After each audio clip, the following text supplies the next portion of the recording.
Bonsoir à vous, merci de votre fidélité. Voici les titres de votre journal régional. Remettre le grand port maritime de Bordeaux à flot, c'est la mission de Philippe Dort. Le nouveau président du conseil de surveillance est notre invité. Il nous dira quelle est sa stratégie pour relancer le trafic en baisse depuis 10 ans.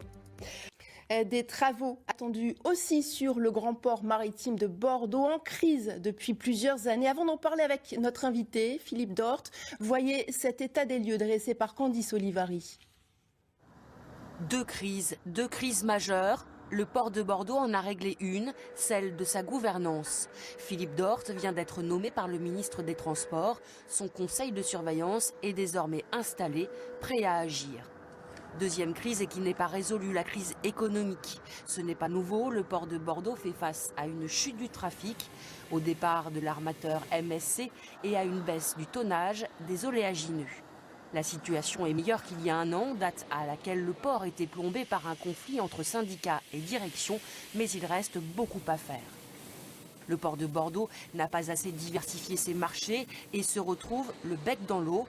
En mai dernier, il a signé un partenariat avec la métropole, le département et la région allant dans le bon sens. Reste à voir comment cela se concrétisera, mais désormais, tous se parlent autour d'une même table. Parallèlement, certaines structures comme le terminal container de Bassens doivent être modernisées. 3 millions d'euros ont donc été investis l'année dernière et 6 millions devraient suivre l'année prochaine. Le port de Bordeaux, c'est 7 terminaux et surtout 380 hectares de foncier très convoités et pour l'instant sous-exploités. Faut-il les garder ou louer ces terrains à des entreprises, industrialisées ou urbanisées? Les questions restent posées. Des questions pour lesquelles nous allons essayer d'avoir des réponses avec notre invité, Philippe Dort, nouveau président du conseil de surveillance.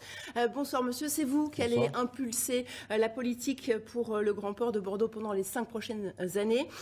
Quel nouveau marché voulez-vous conquérir? Avec le directeur Jean-Frédéric Laurent d'abord. D'abord, je pense qu'il faut reconquérir le marché des containers qui a baissé suite au départ de MSC. C'est pour ça que le port... L'armateur qui représente à peu près 40% voilà. de ce trafic. Et donc déjà, il faut réorganiser, améliorer, moderniser, rationaliser le chantier container de Bassens, c'est en cours depuis le début octobre, de manière à pouvoir avoir un produit plus facilement commercialisable. Déjà, le premier objectif, c'est de revenir aux chiffres que nous avions au niveau des containers il y a 2 ou 3 ans. Ça serait déjà un bon début pour repartir. Alors, vous en avez parlé, hein, le terminal de Bassens est en travaux.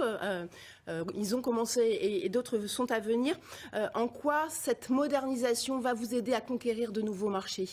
Eh bien, reconquérir des marchés. Mais je pense que ce nouveau container remis en état sera plus facilement organisable dans sa rationalité. On pourra circuler plus facilement. On aura plus de postes à quai pour pouvoir faire amarrer de nouveaux bateaux. Et ça permettra bien sûr à tous les gens qui s'occupent au port de la commercialisation d'avoir un bon produit à vendre. Un bon vendeur, il est bon quand il a un bon produit aussi. Alors justement, qu'en est-il de l'avenir du Verdon à l'arrêt malheureusement depuis plusieurs années?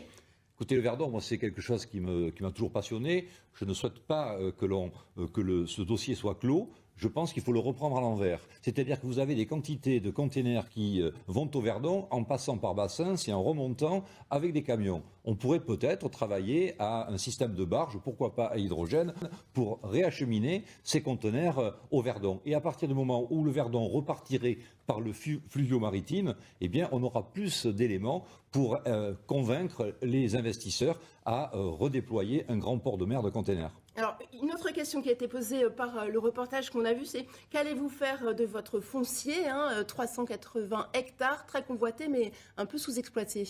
Alors, le foncier, c'est un champ énorme. Il n'y avait quasiment pas de politique foncière au port. Aujourd'hui, il y en a une. Le comité d'audit a fait un travail formidable.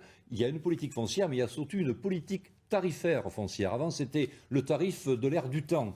Maintenant, ce foncier, il va être exploité. Un certain nombre pourra, pourquoi pas, être toujours, peut-être servir pour de la promotion immobilière, mais beaucoup moins qu'à une certaine époque. Par contre, on va optimiser le foncier pour y installer des entreprises à forte valeur ajoutée qui créent de l'emploi productif et un maximum d'entreprises qui sont bien sûr des entreprises qui s'intéressent au port, qui s'intéressent au trafic, mais aussi des entreprises industrielles tout court. Merci beaucoup, Monsieur Dorte. Je rappelle que vous êtes le nouveau président du conseil de surveillance du Grand Port Maritime de Bordeaux. Et vous connaissez...